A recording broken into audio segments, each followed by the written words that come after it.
Hi dears, welcome to Nishitha's cuisine. ഇന്ന് ഉണ്ടാക്കിയിട്ടുള്ളത് ചോറിന്റെ കൂടെ കഴിക്കാൻ എളുപ്പത്തിൽ ഉണ്ടാക്കാൻ പറ്റുന്ന നല്ലൊരു കറിയാണ് ഗോങ്കുര ദാല്. ഇത് ഗോങ്കുര ഇലയും പരിപ്പും കൂടെ ചേർത്തിട്ടുള്ള ഒരു കറിയാണ്. അപ്പൊ ഇതെങ്ങനെ ഉണ്ടാക്കുന്ന നോക്കാം. ഞാനിവിടെ കുറച്ച് ഗോങ്കുര ലീവ്സ് എടുത്തിട്ടുണ്ട്. ഇതാണ് ഗോങ്കുര ലീവ്സ്.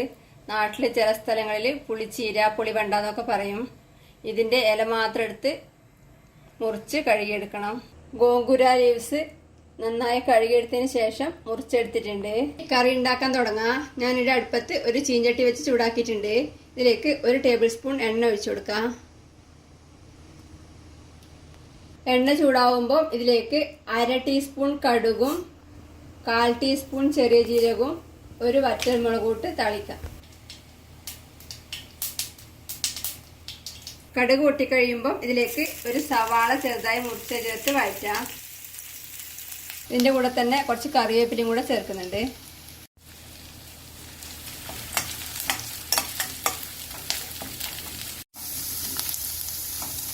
സവാള വാടി തുടങ്ങുമ്പോൾ ഇതിലേക്ക് ഒരു 6 അല്ലി വെളുത്തുള്ളി മുറിച്ചതും 1 പച്ചമുളക് മുറിച്ചതും ചേർത്ത് വഴറ്റാം.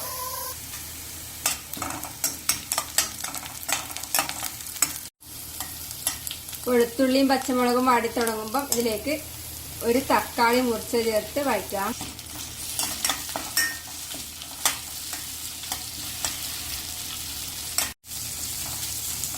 തക്കാളി വാടി വരുമ്പോൾ ഇതിലേക്ക് 1/4 ടീസ്പൂൺ മഞ്ഞൾപ്പൊടിയും 1/4 ടീസ്പൂൺ മുളക് പൊടിയും 2 നുള്ളു കായപ്പൊടിയും ചേർത്ത് വഴറ്റാം.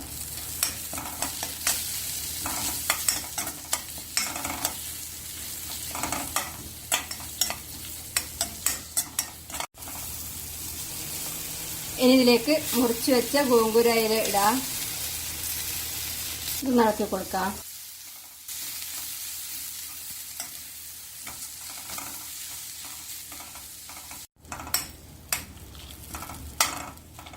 ഇനി ഇതിലേക്ക് കുറച്ച് വെള്ളം ചേർക്കാം. ഇത് ഇളക്കി കൊടുക്കാം. ഞാനിപ്പോൾ തിളപ്പിച്ച വെള്ളം വെച്ചിട്ടുള്ളത്. ഇതിലേക്ക് ആവശ്യത്തിന് ഉപ്പ് ചേർത്ത് ഇളക്കി കൊടുക്കാം.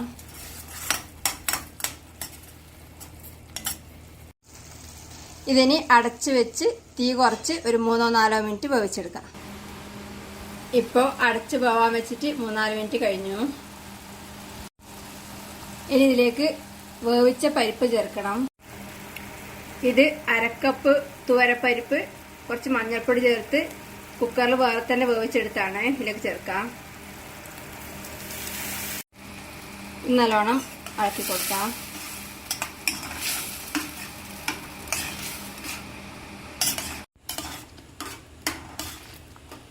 ഇപ്പോൾ പരിപ്പ് ചേർത്ത് നല്ലോണം തിളച്ചിട്ടുണ്ട്. ഉപ്പ് വേണമെങ്കിൽ നോക്കിയിട്ട് ചേർക്കാം. നല്ല അടിപൊളി ടേസ്റ്റിൽ ഗോങ്കുര പരിപ്പ് കറി റെഡിയാണ്. ഇനി തീ ഓഫ് ചെയ്ത് ഇതൊരു ബൗളിൽ വിളമ്പാം.